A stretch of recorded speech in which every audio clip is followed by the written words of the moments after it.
saygılı dostlarımız, herkese teşekkür ederiz bu davet için. Hani çağırdınız bizi bu güzel salonda. Türkiye çok sıcak konuklarımız bize. Bizim yolumuz biraz yoğundu. Biraz salladı sıcakta ama burada çok rahatız. Sizin aranızda bulunduğumuz için çok rahatız, çok seviniriz. Yüreğiniz de açık bugün. Sizin bu tatlı, şınalı ya da cana yakın sözleriniz bizi çok ısıtır. Çok canınıza, ruhunuzu kaldırır, yükseltir ya da çok sevindirir. Bizim bu pahalı dostlarımız bugün yanımızda. Sayın Kasino, Sayın Kroytor, Dmitri Vasilic bizim pahalı, çok pahalı dostumuz, benim dostum. Sizi selamlıyoruz. Candan, yürekten hem de çok mutluyuz hani bizleri açtınız, Türk ocakları açtı, Türk soy bizi açtı, Türk halkı. Bugün çok yüksek bir hem de çok nişanlı bir gün. Bizim halkımız için. Yani bu uğurlara çıkmak bizim için çok gurur, çok bir büyük iş bizim için. Bizim halkımız küçüktür ama bizim ruhumuz çok çetindir. Çok fazla.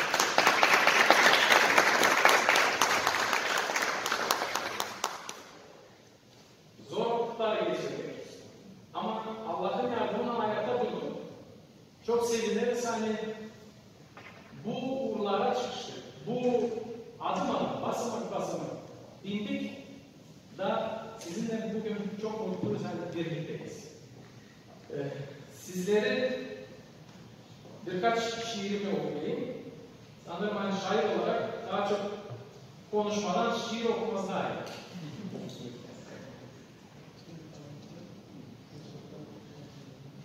Ben Gagavuz'um, sevinerim. Söylerken bu lafları, ben Gagavuzça laf ederim, candan severim tavukları. Sana dedim, tek sevdalıyım, seni taşlarım yüreğimde, ana yerim, sana bağlıyım, sen aklında, hem içimde. Zorluk çektik, birlik görünce, dili çok şükür koruduk, onda laf edeceğim yürünce, bana olunca bir soluk. Uyan dostum, devleş ruhunla, bağlı dilini sayalım, onu Allah verdi koşluğunla, sonsuz hatırla doğru.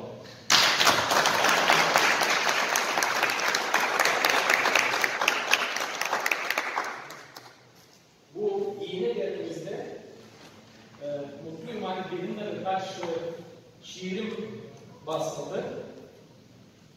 Yazarım iki dilde, Rus dilinde yazdım. Gagavuz dilinde, ana dilinde de çok şiir yazıyor. Gagavuz için bir şiirimi okumak isterim. Gagavuz'un gezisi. Ana yerim, pahalı bucak, doğdum ben burada.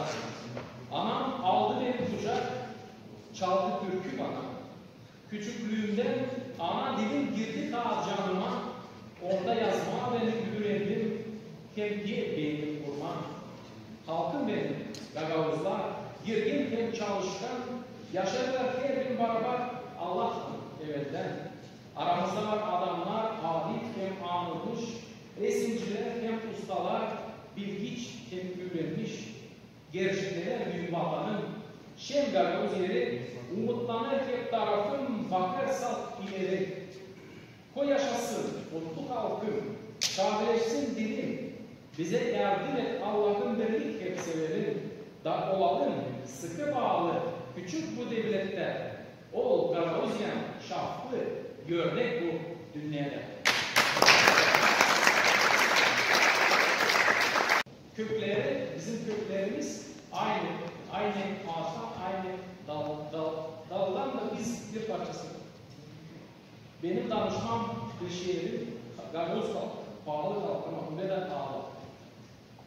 Yavaş yavaş gider kervan, Oğuzların aileleri, gelir onlar çok uzaktan, aykırılar dereleri, uzun hem zor bu yolculuk, karşı çıkarlar düşmanlar, yakar güneş, bir de soğuk ama durulmayanlar onlar.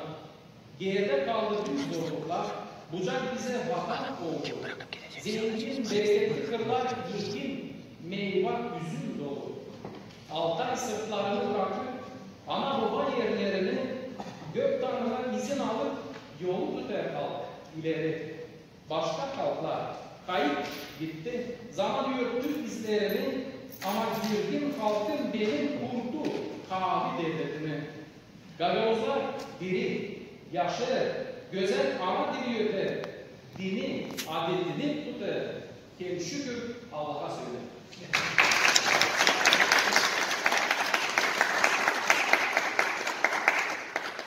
Çok parlak şiirimiz ama zamanımız azdı. Sizi kucaklıyorum. Candan yürekten çok çok teşekkür ederim.